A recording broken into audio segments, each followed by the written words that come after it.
আসসালামু আলাইকুম বন্ধুরা, কেমন আছেন সবাই? আশা করি সবাই ভালোই আছেন। আমাদের দৈনন্দিন চ্যানেলের আরও একটি নতুন ভিডিওতে আপনাদের জানাই স্বাগতম।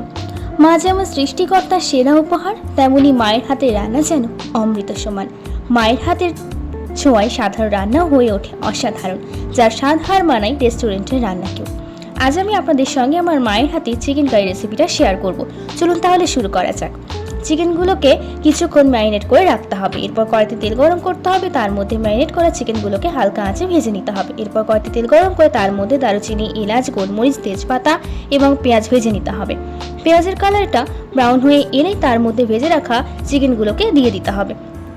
এরপর পরিমাণ মতো হলুদ গুঁড়ো, লঙ্কা গুঁড়ো, স্বাদ মতো লবণ, জিরে গুঁড়ো, শুকনো লঙ্কা, টমেটো, ধনেপাতা, আদা রসুন পেঁয়াজ বাটা, লেবুর রস দিয়ে ভালো করে নেড়ে চেড়ে কিছুক্ষণ ঢাকা দিয়ে রাখতে হবে।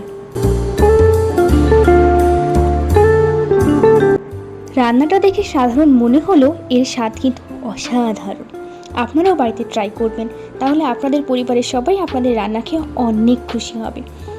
যদি আমার এই রান্নাটা ভালো লেগে থাকে তাহলে আপনারা please please please like, comment, share and subscribe করবেন। আর যারা ফেসবুক থেকে দেখছেন তারা ফলো করে দেবেন। আজ এই পর্যন্তই, আবারও দেখা হবে নতুন কোনো ভিডিওতে। ভালো থাকবেন, সুস্থ থাকবেন, ধন্যবাদ।